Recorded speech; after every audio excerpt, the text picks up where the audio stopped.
There are decades when nothing happens and there are weeks when decades happen. बहुत ही powerful quotation है और बहुत ही वैलिड है हमारी लाइफ के कॉन्टेक्स्ट में, कि आज हम किसी भी छोटे से छोटे टूल को देख लें, किसी भी गैजेट्स को देख लें जिससे हम सराउंडेड हैं, और उसकी अगर हिस्ट्री पे फोकस करें, लेट्स से स्मार्ट वॉच या रिस्ट वॉच, उसकी हिस्ट्री पे देखें तो कितने पुराने शैडो क्लॉक से लेके सैंड ग्लास से लेके कितना बड़ा इवोल्यूशन लिया है। और इससे हमें साफ चीज़ समझ में आती है कि पिछले कई सेंचुरीज में होने वाला चेंज पिछले कुछ डिकेड्स में होने वाले चेंज के सामने बहुत बौना है।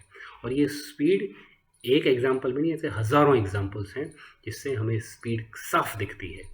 और इसलिए ये इम्पॉर्टेंट हो जाता है कि हम इस चीज़ के अंदर लॉजिक समझ लें कि ये जार्गन्स और टर्म्स का ये जो जंगल हमारे सामने है, हमें अचानक कुछ हर थोड़े दिन में दिखता है कि कोई नई टर्म आने वाली, कोई नया कॉन्सेप्ट आने वाला जो अचानक सारी चीज़ को चेंज कर देगा, और उसको हम कोशिश करते हैं मार्केट रियलिटी से कंपेयर करके देखने की कोशिश करते हैं। हम ही नहीं, सभी लोग देखते हैं इसको, इंडिविजुअल से लेके नेशनल कॉन्टेक्स्ट, नेशनल गवर्नमेंट से लेके मिलिट्री से लेके डिप्लोमेसी करने वाले और मतलब इंटर गवर्नमेंटल एजेंसी से लेके सभी लोग इस चीज़ों को देखते समझते हैं, और वो यही कोशिश करते हैं कि असली में हमारे लिए क्या है, हमारे काम का क्या है। उनकी डिसीजन मेकिंग में भी ये जंगल बहुत ही इम्पॉर्टेंट रोल प्ले करता है।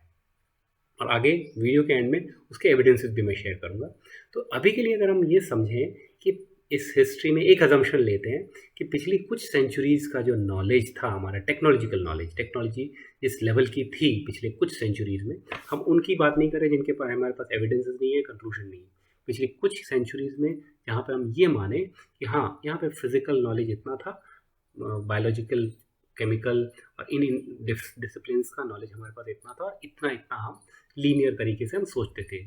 उन सेंचुरीज़ की बात नहीं कर रहा हूँ जिन पे हर सिविलाइजेशन में अलग अलग कंक्लूजन्स होते हैं कि हमारे पास ऐसी ऐसी टेक्नोलॉजी थी जिनके एविडेंसेस डिबेटेबल हैं।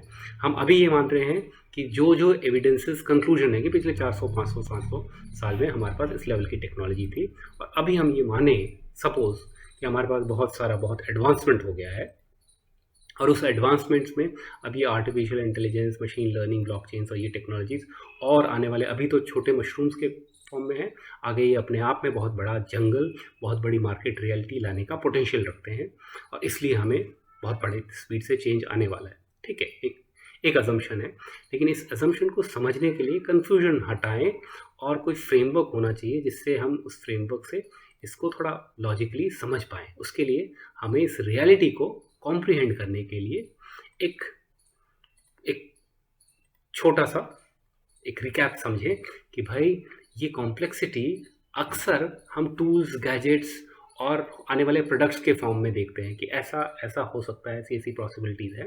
वो एक तरीका है देखने का, और उससे हम एक्स्ट्रापोलेट करते हैं ग्लोबल लेवल पे। पर असली चीज़ है कि ध्यान से समझें इस इकोसिस्टम को जो इवॉल्व हो रहा है ग्लोबल लेवल पे। इकोसिस्टम का मतलब हम सभी को पता है, ज्योग्राफी में पढ़ा है। नॉर्मली इकोसिस्टम्स को हम अक्सर अलग अलग तरीक़ों से कई जगह भी यूज़ करते हैं, लेकिन यहाँ पे जब हम इकोसिस्टम, ग्लोबल इकोसिस्टम की जो बात कर रहे हैं, उसमें सबसे पहले ये मान लें कि हम किसी टाइप का कंक्लूजन नहीं ले रहे हैं कि ग्लोबल टेक्नोलॉजिकल इन चेंजेस के कारण मदर अर्थ पे ये प्लस होगा, ये माइनस होगा, या ऐसा ऐसा एम्पायर्स हो जाएंगी, ऐसी ऐसी चीज़ें, कॉन्स्पिरेसी थियरीज, उन सारे कंक्लूजन्स की दिशा में बात नहीं करेंगे। हम ग्लोबल इकोसिस्टम्स को एज इट इज़ कॉम्प्रिहेंड करें। इस वीडियो में क्वेश्चंस डेवलप करने का मेन पर्पस है। तो उन ग्लोबल इकोसिस्टम्स की, कौन से इकोसिस्टम्स की, जो टेक्नोलॉजिकल हब्स क्रिएट कर रहे हैं, टेक्नोलॉजी के हब्स क्रिएट कर रहे हैं। हब वर्ड का मीनिंग भी हमें मालूम है, इसको हम टेक्नोलॉजिकल हब्स को कैसे समझें, इस पर बहुत ही क्लासिक आर्टिकल है हब बिजनेस रिव्यू का, मैनेजिंग आवर हब इकोनॉमी। उस पर मैंने वीडियोज़ भी बनाई हुई है, आप देख सकते हैं, या आर्टिकल भी पढ़ सकते हैं। तो हब इकोनॉमी, हब इकोसिस्टम्स जिस तरीके से ग्लोबल रियलिटी को चेंज कर रहा है, उसको एक एग्जांपल से समझते हैं। डे टू डे लाइफ में हमारे पास में किसी भी टाइप का मोबाइल हो, या तो वो एंड्रॉयड या फिर मैक, दो प्लेटफॉर्म रह गए हैं जो टेक्नोलॉजी के हब अपने आप में बढ़ चुके हैं। और ये सिर्फ मोबाइल टेक्नोलॉजी नहीं, सभी जगह पे लगभग इन्होंने बड़ी ग्रिप लेके रखी है। तीसरा कोई बड़ा ऑपरेटर दिख नहीं रहा, राइट। हैंडसेट्स में खूब सारी चीज़ें दिख जाएंगी, और अलग में उनके उन प्लेटफॉर्म्स पे आने वाले ऐप्स और उन पे काफ़ी चीज़ें दिख जाएंगी।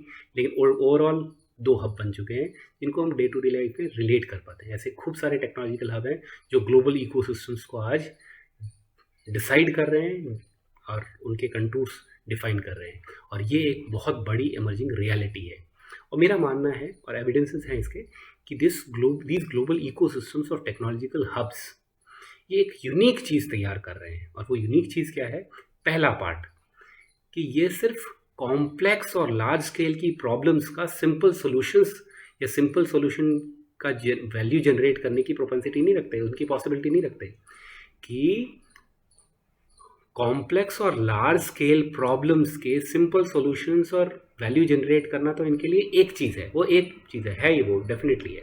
उसके अलावा ये बहुत बड़ी चीज़ रियलिटी लेके आ रहे हैं। वो रियलिटी है, they are able to concentrate the power of productivity in the hands of creative and enterprising workforce and factors at an increasing speed. Global ecosystems of technological hubs are not only generating value by offering simple solutions to complex problems on large scale, but also concentrating the power of productivity in the hands of creative and enterprising workforce and factors at an increasing speed. Ecosystem इस तरीके से develop हो रहा है, global technological hub इस level का power और कुछ चेंज इस लेवल का लेके आ रहे हैं कि कॉम्प्लेक्स प्रॉब्लम का सॉल्यूशन देने वाले, लार्ज प्रॉब्लम का सॉल्यूशन देने वाले, सिंपल और वैल्यू जनरेट करने वाला तो एक एस्पेक्ट है, उसके अलावा प्रोडक्टिविटी का पावर उन लोगों के हाथ और उन फैक्टर्स के हाथों की तरफ लुढ़कता हुआ, ग्रेविटेट होता हुआ जा रहा है, जो कि प्रोडक्ट क्रिएटिव और एंटरप्राइजिंग कैपेसिटी रखते हैं। और इसी कारण आप देख रहे हैं कि factors of production, land, labour और जो पुराने इकोनॉमिक फैक्टर्स जिनको गिना जाता था, उनसे ज़्यादा नॉलेज कैपिटल, और नॉलेज कैपिटल से ज़्यादा एंटरप्राइजिंग कैपिटल को वैल्यू मिल रही है। और ये एक बहुत ही बड़ा इंपॉर्टेंट चेंज है, जिसके कारण हमें दिख रहा है कि creative and enterprising people are being paid more as compare to, and yes they have the, वो जो नॉलेज बेस है, वो टेक्निकल एस्पेक्ट है, उसको कॉम्प्रिहेंड करना, उन चीज़ों को करना, वो एक एस्पेक्ट है। लेकिन वो खाली नॉलेज एस्पेक्ट कुछ नहीं कर पा रहा अगर उसके साथ में रिलेटेड एंटरप्राइजिंग आउटपुट उसकी मैनेज नहीं हुई। तो इसी कारण मल्टी फैक्टर प्रोडक्टिविटी बहुत ही तेज़ी से रीशेप कर रही है बिजनेस को और सोसाइटी को। And how will it be shaping the future? It will be shaping it through by creating a synergy of enterprising capital. जो एंटरप्राइजिंग कैपिटल है उसको सिनर्जाइज करके ग्लोबल लेवल पे उसके सांचे, उसके फ्रेमवर्क्स बन रहे हैं, इवॉल्व हो रहे हैं, रीशेप हो रहे हैं, और उन रीशेपिंग के अंदर नेशनल कॉन्टेक्स्ट कोई मायने नहीं रखता, राइट? बहुत ही गहरी बात है, थोड़ा पॉज करके वापस समझिएगा। बट यह सिनर्जी यू अंडरस्टैंड। एंड एक एविडेंस और शेयर कर लेता हूँ।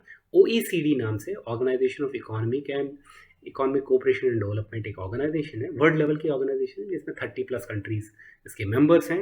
उनका डेटा मल्टी फैक्टर प्रोडक्टिविटी पे ये आपके सामने है, और आपको साफ दिखा रहे हैं जीरो कैसे प्लस माइनस कैसे कंट्रीज हाँफ रही हैं, कभी ऊपर कभी नीचे, और बहुत स्पीड से।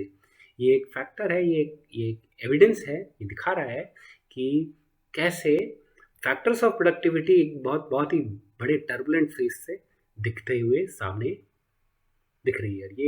ये सिर्फ ये पिछले कुछ सिंस 2000 डेटा, लगभग पिछले 23 साल का डेटा है उसके अंदर। अब यहाँ पे मैं इस डेटा जार्गन से कंफ्यूज नहीं करूँगा, पर बात ये है कि इमर्जिंग रियलिटी को हम जो छोटे छोटे गैजेट्स टूल्स के थ्रू हम नॉर्मल लाइफ में, normal day to day life में जिसको समझने की कोशिश करते हैं ना, उसको बड़े लेवल पे, ग्लोबल लेवल पे भी वो लोग भी कंफ्यूज हैं। उनको भी रियलिटी समझ में आ रही है कि यस, फ्यूचर बहुत बड़ा चेंज लेके आ रहा है, और उस चेंज के हिसाब से हमको भी तैयार होना पड़ेगा, अदरवाइज बहुत मुश्किलें होने वाली है। और उसी का एक सेकेंड एविडेंस है, यूनाइटेड नेशंस की एजुकेशन रिलेटेड बॉडी है यूनेस्को, उसके मिड टर्म स्ट्रैटेजी के प्लान्स, मिड टर्म स्ट्रैटेजी का ये चार्टर है, आप देख सकते हैं, meeting the global educational challenges and embracing the opportunities. United Nation global level की बॉडी है, वो भी ग्लोबल लेवल चैलेंजेस को देखती है, समझती है।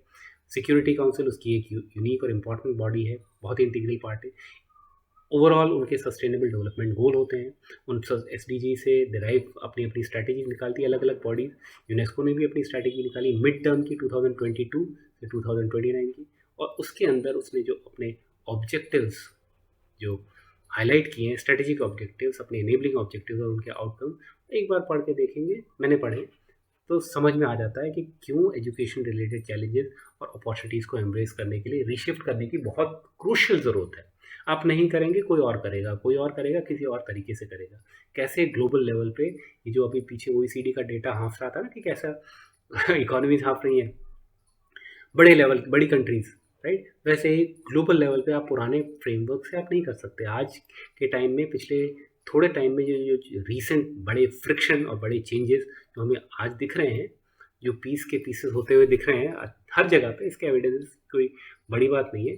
The point is that in order to have a harmonic and growing और स्टेबल सिस्टम हो फ्यूचर में, उसके लिए पीस नॉर्मलाइज हो और प्रोग्रेस सही तरीके से हो ग्लोबल इकोसिस्टम्स की, उसके लिए एजुकेशन पे फोकस किए बिना आप नहीं कर सकते। आप पुराने मॉडल से मिनिस्ट्रीज़ नेशनल लेवल पे अलग अलग कंट्रीज़ की अलग अलग मिनिस्ट्रीज़ जो सही दिशा में काम कर रही हैं या गुमराह कर रही हैं या टाइम पास कर रही हैं, वो एक सब्जेक्टिव और डिबेटेबल डिस्कशन है। कितने लेवल पे ये टारगेट्स अचीव हो पाते हैं, कितने नहीं होते, वो अलग बात है। पर असली बात ये है कि सही चीज़ को सही तरीके से ही किया जा सकता है। जिस जगह पे जो टूल की ज़रूरत होती है उस जगह पे वही टूल यूज़ हो सकता है। सपोज़ ये दो टूल मिलके कुछ सोल्यूशन देते हैं, उसके लिए अगर आप गलत टूल यूज़ करोगे तो वो सोल्यूशन मिलेगा नहीं। और वही चीज़ हर टूल के लिए, हर टेक्निक्स के लिए, हर सिस्टम्स के लिए ज़रूरत है।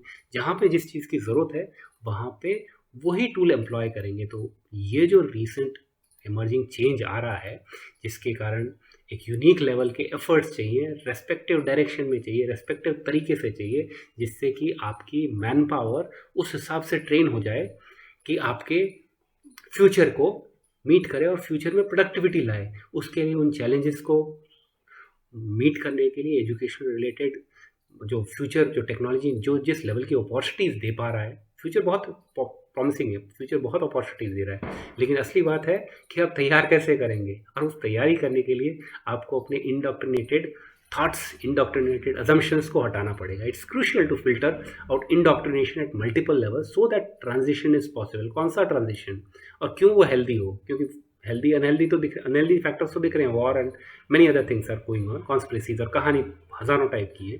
पर पॉसिबिलिटी कैसे होगी सुधार की पॉसिबिलिटी ये होगी, आपको अपने इंडॉक्ट्रिनेशन हटाने पड़ेंगे।